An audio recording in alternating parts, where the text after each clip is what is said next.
Fala pessoal! Hoje vou compartilhar com vocês minha reação a um episódio impressionante do DW Revista, produzido pela Deutsche Welle Brasil. E olha, já adianto que o trabalho jornalístico deles está simplesmente impecável. O episódio aborda um acontecimento polêmico no parlamento português que precisa da nossa atenção. Imagina só, um deputado começou a ler em voz alta nomes de crianças estrangeiras durante uma sessão. Parece algo simples, mas as implicações são muito mais profundas do que imaginamos. O que mais me impressionou foi como a DW conseguiu contextualizar esse momento tão delicado. Eles não se limitaram apenas a mostrar o ocorrido, mas mergulharam fundo nas razões por trás desse tipo de discurso e como ele ecoa em diferentes partes do mundo. Se você também se interessa por análises aprofundadas sobre política e sociedade, não pode perder esse conteúdo. Vamos juntos entender melhor esse fenômeno que infelizmente não é exclusivo de Portugal. Se curtiu essa prévia, deixa seu like, se inscreve no canal e ativa o sininho. Vem comigo nessa análise. Neste episódio, vamos falar sobre a teoria conspiratória da grande substituição e como ela está sendo usada pela extrema-direita em Portugal. Quem participa dessa conversa é João Carvalho, sociólogo e pesquisador do Instituto Universitário de Lisboa. O Chega pretende alargar o racismo em Portugal de forma a poder capitalizar eleitoralmente esse mesmo racismo, estimulando o quê? O ódio entre comunidades. A hostilidade aberta entre comunidades. Também recebo Isabel Mendes Lopes, deputada do Partido Livre, que estava presente na sessão parlamentar, na qual André Ventura leu a lista de nomes. O que é assustador no meio disto tudo é, de facto, a normalização do discurso de ódio e a aceitação do discurso de ódio como um discurso que faz parte da dialética parlamentar quando não faz. O que acontece é que temos de ter lugar para todas as crianças. Antes de mais nada, quero reconhecer o trabalho excepcional da equipe brasileira da Deutsche Welle. Eles conseguiram abordar um tema delicado com profundidade e responsabilidade, algo cada vez mais raro no jornalismo atual. Ao apresentar os nomes das crianças, os deputados do Chega evocaram a grande substituição, uma teoria conspiratória que circula há tempos entre radicais de direita. Ela defende que elites ou grupos políticos de esquerda têm um plano para substituir a população branca de um país por não brancos. Esse objetivo seria alcançado por meio da imigração e de taxas de natalidade mais elevadas entre essas comunidades do que entre os brancos. Desde o século XIX, essa teoria racista é difundida por grupos supremacistas, antissemitas e neonazistas. Suas versões variam dependendo do lugar e do momento histórico. Em 2011, ela ganhou um novo fôlego a partir de um livro publicado pelo ativista francês Renaud Camus. Para ele, os imigrantes muçulmanos na França pretendem destruir a identidade nacional e católica do país. As ideias xenófobas de Camus foram incorporadas por diferentes líderes da direita radical, como Viktor Orbán, na Hungria, e Donald Trump, nos Estados Unidos. Tendo esse contexto em conta, eu pergunto ao João Carvalho de que forma a grande substituição chegou a Portugal e como ela passou a ser usada pelo Chega. A partir de 2017, Portugal tornou-se atrativo para os fluxos imigratórios. Desde então, tem vindo a crescer a população imigrante e a haver uma diversificação das origens dos imigrantes. A André Ventura tem procurado associar exatamente todos os cidadãos dos países asiáticos, da Índia, do Nepal, do Paquistão, à religião muçulmana e procurando transmitir a ideia que estas populações irão substituir os portugueses e que há um propósito dos governos nacionais em promover esse fluxo imigratório. O Chega pretende o quê? Fomentar um discurso e um debate sobre as questões da imigração, porque os partidos de extrema-direita serão beneficiados diretamente por as pessoas ficarem preocupadas sobre a imigração. Ou seja, o Chega, para se catapultar, e mesmo nesta eleição de 2025, o Chega tem um discurso anti-cigano e apoiou-se muito numa clivagem que já é existente em Portugal, que é o sentimento anti-cigano é uma coisa que é transversal à sociedade portuguesa, enquanto a imigração e a hostilidade à imigração era uma coisa muito mais insignificante. Porquê? Tem-se sempre a imagem que os imigrantes vêm para Portugal para trabalhar e sem eles a economia não tem o mesmo nível de crescimento. E agora, O objetivo é exatamente passar o mesmo discurso, o mesmo nível de estereótipos e de estigmas sociais que estão associados à comunidade cigana para a comunidade imigrante no geral. E, em particular, a comunidade muçulmana. E no passado também já era clássico dizer que as crianças ciganas passavam à frente dos outros cidadãos nacionais nas escolas.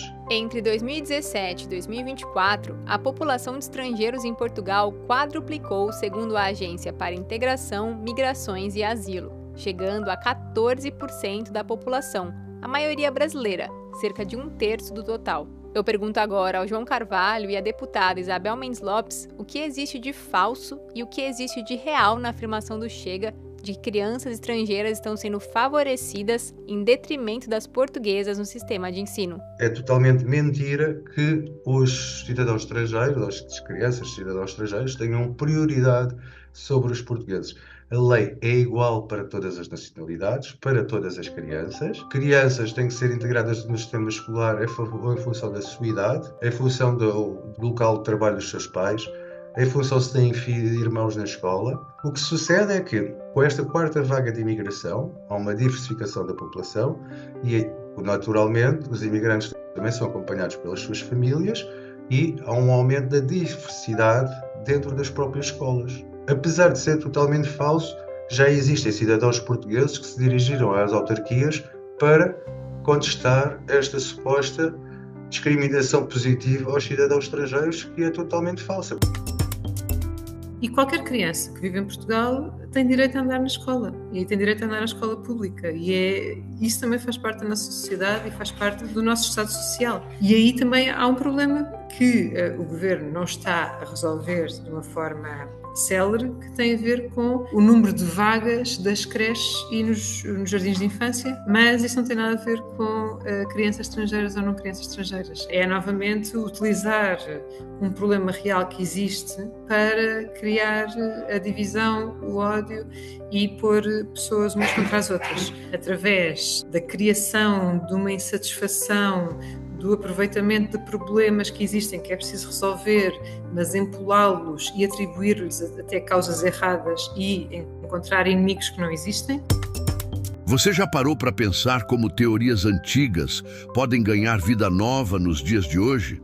Hoje vamos falar sobre algo que está agitando Portugal, mas que tem raízes muito mais profundas do que imaginamos. A chamada teoria da grande substituição não é novidade. Ela existe desde o século XIX e já viajou por diversos países, da França aos Estados Unidos, sempre se adaptando aos medos e preocupações locais. Agora, ela encontrou terreno fértil em Portugal. Mas será que faz sentido? O que os dados nos mostram é fascinante. Portugal realmente teve um aumento significativo de imigrantes nos últimos anos, mas diferente do que alguns querem fazer parecer. Esses novos moradores têm sido fundamentais para manter a economia portuguesa funcionando. É claro que existem desafios. Quem nunca ouviu falar da falta de vagas em creches ou da crise habitacional? Mas transformar problemas estruturais em culpa dos imigrantes, isso é desviar o olhar do que realmente importa. O mais impactante é ver como essa discussão afeta pessoas reais, especialmente crianças. Imagine um pequeno ouvindo seu nome na TV sendo usado de forma negativa. É de partir o coração, não é? Se você se interessou por esse tema, deixa seu like, se inscreve no canal e compartilha com seus amigos. Vamos juntos combater preconceitos com informação de qualidade. Deputada Isabel, agora gostaria que você fizesse uma avaliação sua sobre o que aconteceu na Assembleia da República Portuguesa no dia 4 de julho. Na ocasião, você chorou ao criticar a atitude de André Ventura.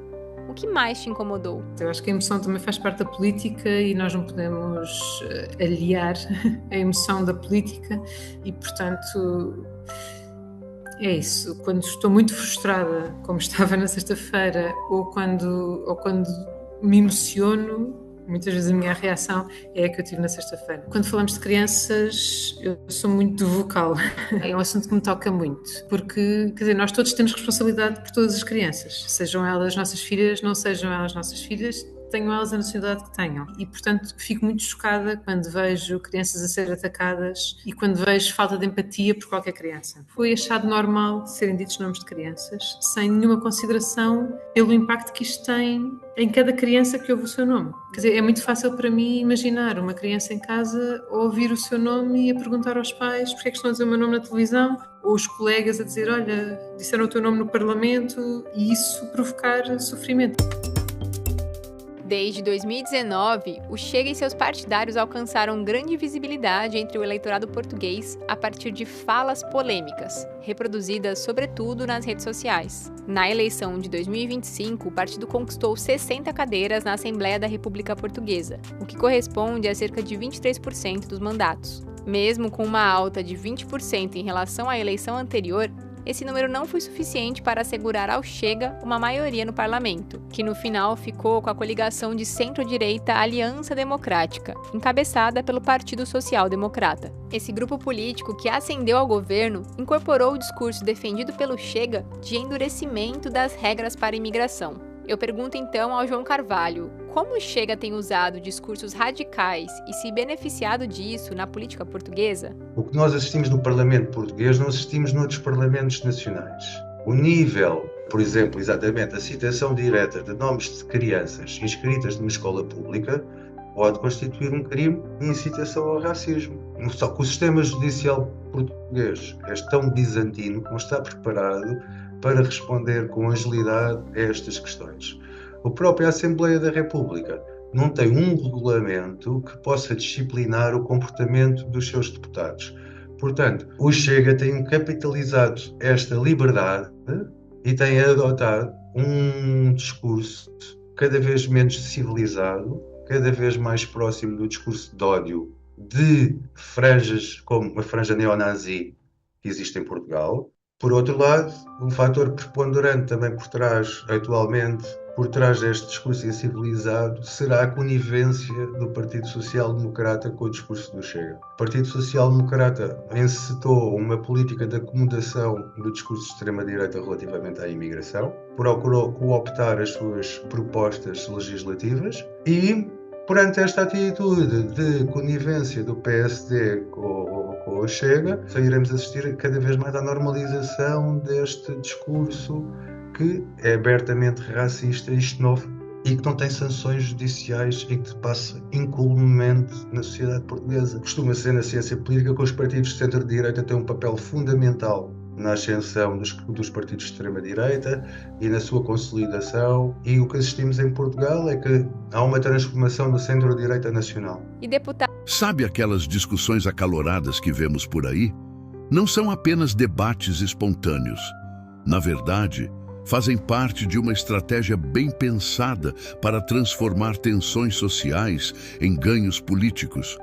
É como um jogo de xadrez onde cada movimento é calculado. O mais interessante é que não são só os grupos extremistas que participam dessa dinâmica. Os partidos considerados moderados, de centro e centro-direita, também acabam, às vezes sem perceber, amplificando essas narrativas. E aí está o ponto crucial. Quando ideias antes consideradas inaceitáveis começam a circular em ambientes mais moderados, elas ganham uma aparência de normalidade. É como se aos pouquinhos o extraordinário se tornasse comum. Precisamos ficar atentos a esse processo. Afinal, um debate público saudável é essencial para a nossa democracia. O que você acha sobre isso? Compartilhe sua opinião nos comentários. Se você gostou dessa análise, não esquece de deixar seu like e se inscrever no canal. Juntos, podemos construir um debate mais consciente e equilibrado. Isabel Mendes Lopes, como você avalia essa relação entre os partidos de direita na Assembleia da República Portuguesa? A extrema-direita está a ser muito bem sucedida porque, na verdade, não está na governação, mas está a condicionar a governação em Portugal. E isso é perfeitamente claro, seja porque depois há alianças e acordos entre o PSD e o Chega, mas também, mesmo quando não há esses acordos, o próprio PSD adota as propostas do Chega e, portanto, sim, estão a ser muito bem sucedidos. Estão a focar-se em resolver os problemas que que a extrema-direita identifica. Em vez de se concentrarem em resolver problemas muito sérios que nós temos em Portugal, como é o caso da habitação, temos casas caríssimas como há muito não tínhamos. Temos um problema gigante na saúde em que as pessoas estão grávidas e nem sequer sabem onde é que vão conseguir ter o seu filho. Temos um problema na educação, falta de professores, temos escolas sem condições. Portanto, nós temos uma série de problemas no país que é preciso resolver e que são problemas urgentes e que são problemas que afetam de facto a vida de todas as pessoas que vivem no país. E o Governo, ao invés de se concentrar e apresentar medidas urgentes para resolver estes problemas, prefere embarcar na narrativa da extrema-direita e apresentar soluções para problemas que, na verdade, não existem da forma como são colocados e que, na verdade, vão agravar vários dos problemas que nós temos. O episódio começa com uma cena impactante do parlamento português. Nomes de crianças sendo expostos em plenário. Mas o que poderia ser apenas mais um escândalo político se transformou em uma análise profunda sobre como o medo e as teorias conspiratórias são usados para manipular a opinião pública. Sabe aquela história da grande substituição que volta e meia aparece por aí? A reportagem mostrou que essa ideia não é nova. Ela existe desde o século XIX e sempre ressurge em momentos de tensão social. É como um vírus que muta, mas mantém seu DNA básico, espalhar medo e dividir pessoas.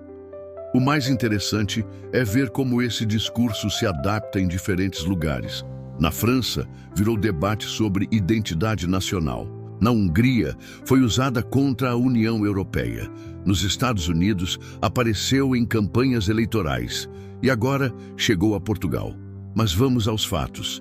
O sociólogo João Carvalho trouxe dados que não podemos ignorar. Sim, Portugal recebeu muitos imigrantes nos últimos anos. E sabe o que mais? Eles são fundamentais para a economia do país. Estão sustentando setores inteiros, contribuindo com seu trabalho e sua diversidade. O problema é que existem questões sérias em Portugal. Falta de vagas em creches, crise na habitação, sistema de saúde sobrecarregado, escassez de professores. São problemas reais que precisam de soluções reais, mas em vez de enfrentá-los, alguns preferem criar bodes expiatórios. Uma das partes mais tocantes foi o depoimento da deputada Isabel Mendes Lopes. Ela nos lembrou que por trás dos números existem pessoas, famílias, sonhos. Quando uma criança ouve seu nome sendo usado de forma negativa no parlamento, isso deixa marcas profundas. E tem mais. As redes sociais amplificam esse tipo de discurso numa velocidade assustadora. Quanto mais polêmica, mais visibilidade. É um ciclo vicioso que transforma até as condenações em combustível para mais visibilidade. O que mais me preocupa é a normalização do discurso de ódio. É aquela história do sapo na água quente. Vai esquentando aos poucos até ser tarde demais. A história já nos mostrou esse filme várias vezes e raramente tem final feliz. Então, galera, precisamos nos perguntar: será que estamos realmente discutindo o que importa? Ou estamos deixando que o medo e as teorias conspiratórias sequestrem nosso debate público? Se esse vídeo fez você refletir, compartilhe com seus amigos. Vamos ampliar essa discussão de forma construtiva. Não se esqueça de se inscrever no canal e ativar o sininho para mais análises como essa. Juntos podemos fazer um debate público mais saudável e focado no que realmente importa. Muito obrigado por assistir até aqui. Nos vemos no próximo vídeo.